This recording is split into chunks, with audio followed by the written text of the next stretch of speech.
The base of my message is from the Gospel of John that was just read to you. These words, the Word became flesh and made his dwelling among us, and we have seen his glory, the glory of the one and only who came from the Father, full of grace and truth. Now, you don't have to raise your hands, but do any of you partake in or have bought into something like Ancestry.com or My Family and Me or maybe 23andMe? Do you know what I'm referring to? That maybe you could have your DNA tested and you could find out where your roots came from.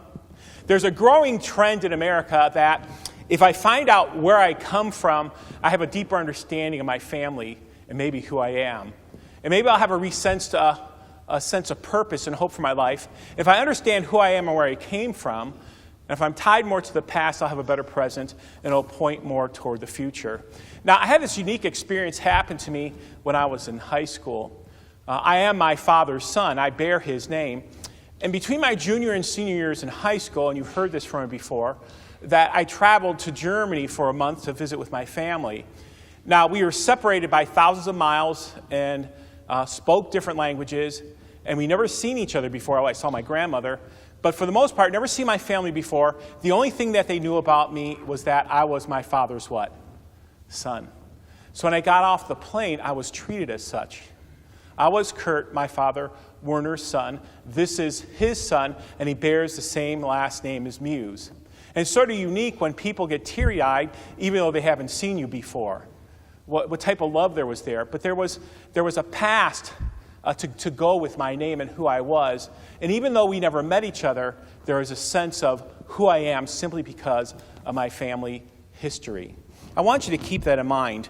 Now, in modern-day America, we have many different ways for how we name our children. Now, of course, our children bear our last name, but we have different reasons for naming our children by their first or last name. You don't have to raise your hand.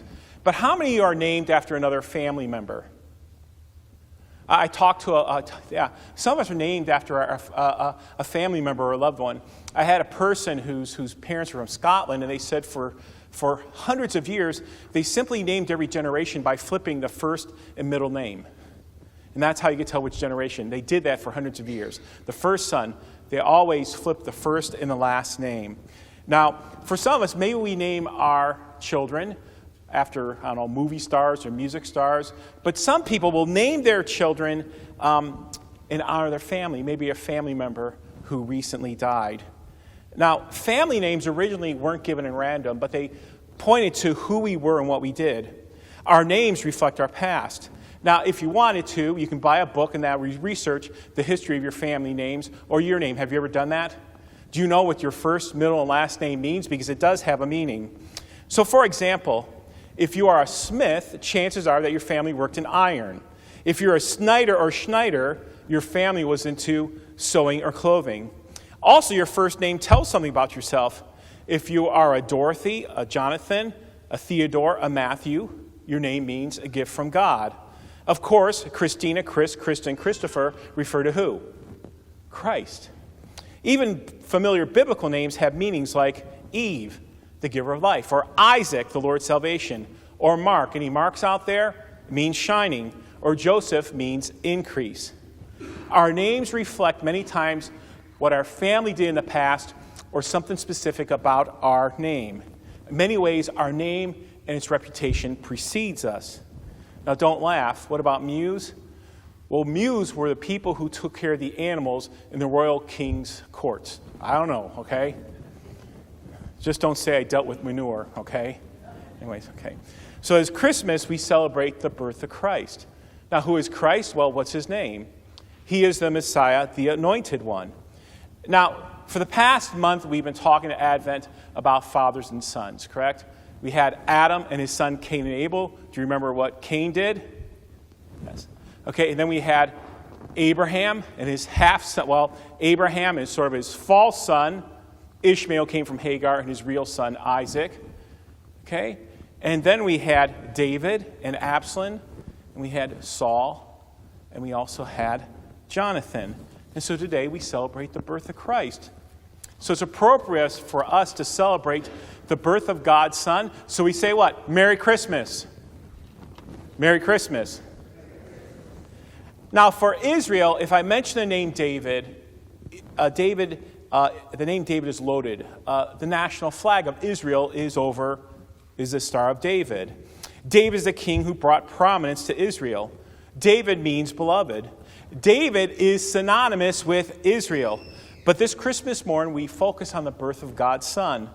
Hence, St. John writes, the Word was made flesh and is dwelling among us, and we beheld his glory.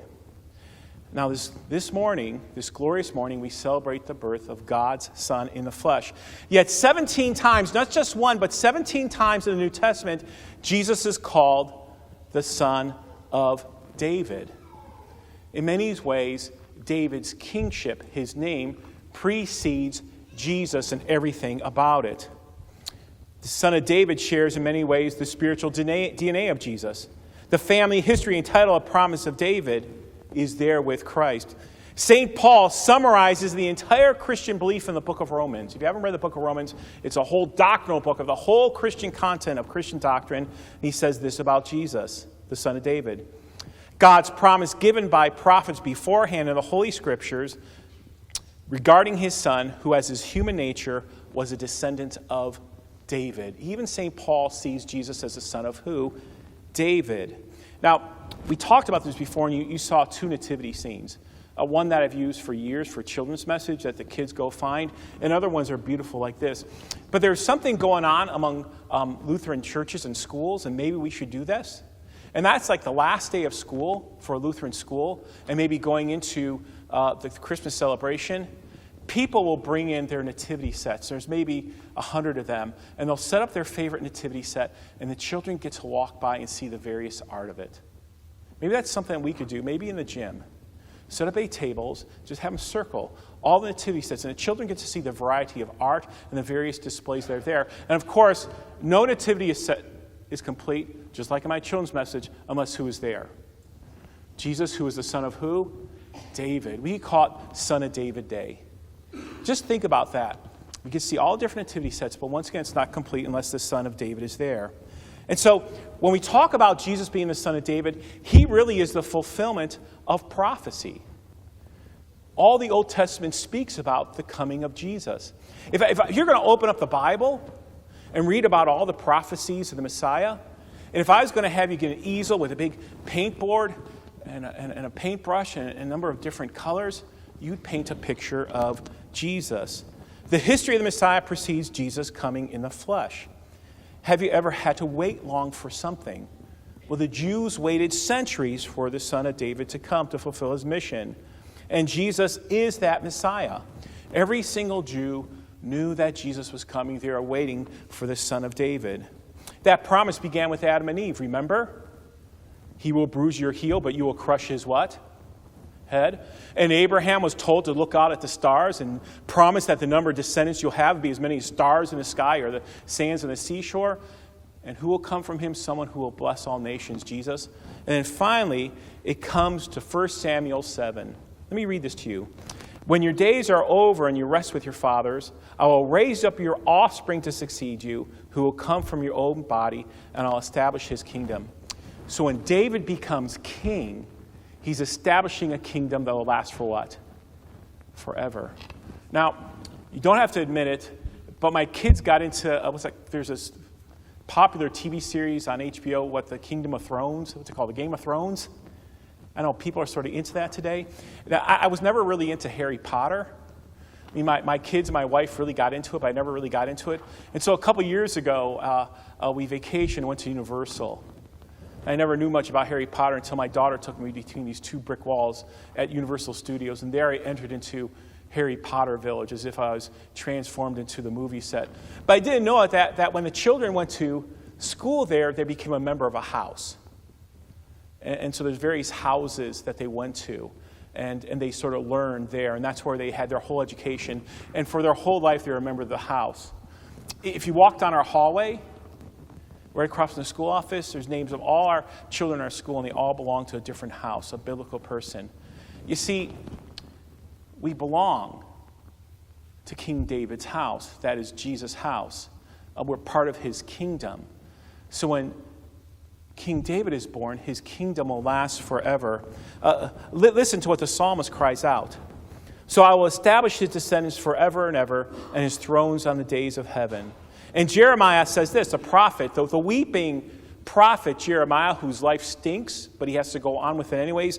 Jeremiah says this, David's house shall never lack a man to sit on the throne, and that is Jesus. So the son of David, Jesus, sits on the throne of King David for how long? Forever. We have a king who lasts forever. What a blessing that is. So really, when we say Merry Christmas, you know what we're saying? Look at the son of David. He's a son of David who was promised from Adam and Eve to be our Savior. And when you see him, he's a fulfillment of everything that the Messiah is. He's the anointed one. And when you say Merry Christmas, you're saying, do you see that son of David? He's a king whose kingdom and whose reign lasts for how long? Forever. That's what we're really saying. We're saying Merry Christmas. And for us believers, we say Merry Christmas. We know there's more to the story. There's a whole lot of backstory to it. Well, what do we know? Well, we know that we're baptized into Christ, that we receive his body and blood, and we're promised the gift of heaven. So Son of David, in many ways, is just a title. But there's a whole world of wealth and blessings that come to us when we say, Merry Christmas, Jesus, the Son of David. Now, let's talk about what the Son of David does. So when a mother of a sick child prayed, and her daughter was ill and demon-possessed, you know what she prayed? Son of David, have mercy on us. And two blind men heard that Jesus was walking by. You know what they said? Have mercy on us, son of who? David. And when Jesus healed a mute son, the astonished crowd said, could this be the what? The Son of David. And as Messiah entered into Jerusalem, remember the palm branches? What did the crowd say? Hosanna to the Son of who? David. And St. Timothy writes, and he calls us to remember this. Remember Jesus Christ, raised from the dead, descended from who? David. So this Christmas, this Advent, we've been talking about fathers and sons. God the Father and his Son. His Son who? Jesus, the anointed one, the promised. The Son of David who reigns and rules and redeems to forgive you and I. And I like this best when I talk about father-son's relationships. What it means that Jesus is the Son of David for us. You know it. You can say it with me.